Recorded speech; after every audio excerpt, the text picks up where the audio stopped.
So I just watched the 4th episode of The World God Only Knows Goddesses. This episode opens up with Katsuragi having a nice little chat, a nice little moment with Shiori, the librarian girl. It's another really fun little, adorable little thing.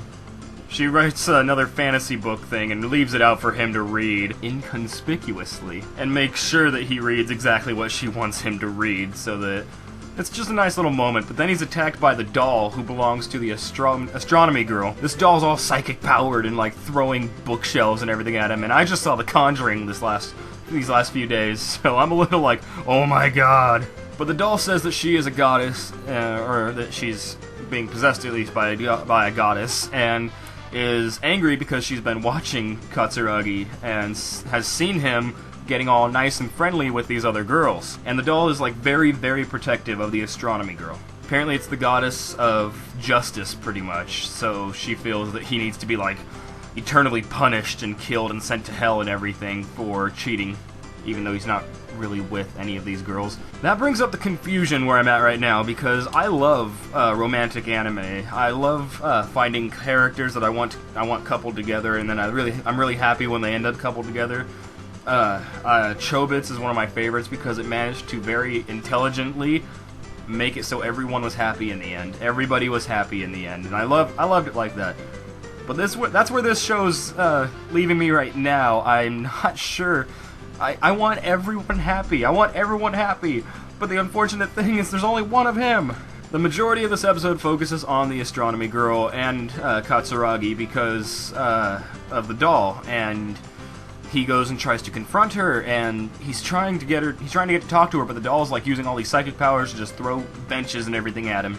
Eventually he does break through, and it's a very nice little moment where he gets knocked out accidentally because the doll loses focus because the girl stopped being angry for like a split second. So he's unconscious, and she kisses him, and she starts like shaking and everything and glowing. She gets her halo, and giant angel wings sprout out her back, meaning the goddess has been fully awakened. From there it goes on to taking her to his place so that they can see if they can do anything about Kanon. You get a little hint that Hakwa has major crush problems with Katsuragi as well, which is just throwing another thing onto the fire, another piece of wood onto this fire of me wanting everyone to be happy, but it seeming more and more like in a completely impossible situation. I don't see any way that every one of these characters is going to end up happy in the end, and I don't like that feeling. So Tenri, I think that's her name, she's the girl from the OVA, who was the first of the goddesses that came to him and presented the issue that this season is dealing with. She comes, and the two goddesses pretty much combine their powers, and they manage to remove the cursed blade from Kanon. However, the goddess inside of her had pretty much put up defenses and everything when that happened. So even though Kanon's not like in the threat of dying anymore, she's pretty much in a state where she looks like she's made of water and everything. It looks weird. It's just like her outline was just filled out with water, and basically, unless that goddess can get her power back, she's pretty much going to stay in this like hibernative defensive mode. And that's really smart, because if they woke her up right now, the season could really easily end. And they acknowledged how cliche it is, because they're like, well, we managed to get past this point where she's about to die, but now we need to go do this so that she can come back. And he's like, stop turning this all into a crappy RPG. Because it's like, your princess is in another castle, even though it's not an RPG. So yeah, this is a really nice episode. Probably my favorite moment is the tension between the two goddesses, because the Tenri goddess notices that the cannot remember her name. I know that the doll's name is Luna, but I can't remember what the astronomy girl's name is.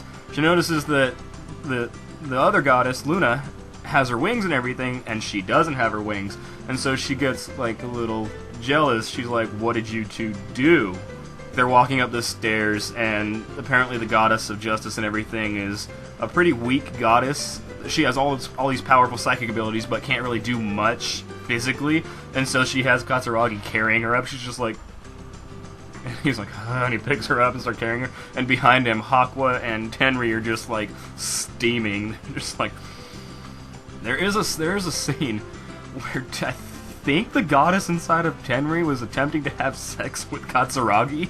She's climbing on, she's knocked him on the floor, and she's climbing on top of him, and she's upset because she feels that out of all of the girls, Tenri should have the most love for Katsuragi, therefore she should pretty much be the most powerful goddess because of all this love, because apparently this girl has been crazy about him for 10 years. So she feels that it's justified that she should be the one with the most power right now because of how much love her character has, and the goddesses are powered by love. And she's like climbing on him and saying, she says something I think along the lines of, you need to perform the ritual of love with Tenri. To which he's like, what? And then Hakuwa comes in, and Hakuwa was in there before, and interrupts, and her and the goddess are just bickering while standing on top of Katsuragi, and he's like underneath all crushed and everything. All around a really nice episode. Not much else I could say. All I could say is that every time I saw that doll, I got kind of chills because I did see The Conjuring this past weekend, and I'm going to see it again next weekend because it's such a great movie. But yeah, this episode was really charming, really nice. I'm happy that Kenon is not in the threat of dying anymore. I hope that doesn't change. And I do hope that they eventually do find a way to make all these characters completely happy at the end, because I am a real big sucker for romance in anime especially, and I really, really want them all to be happy. So yeah, that's all for this week, and I will see you all later this week with initial impressions, and then next week with the next episode of The World God Only Knows Goddesses. Peace out.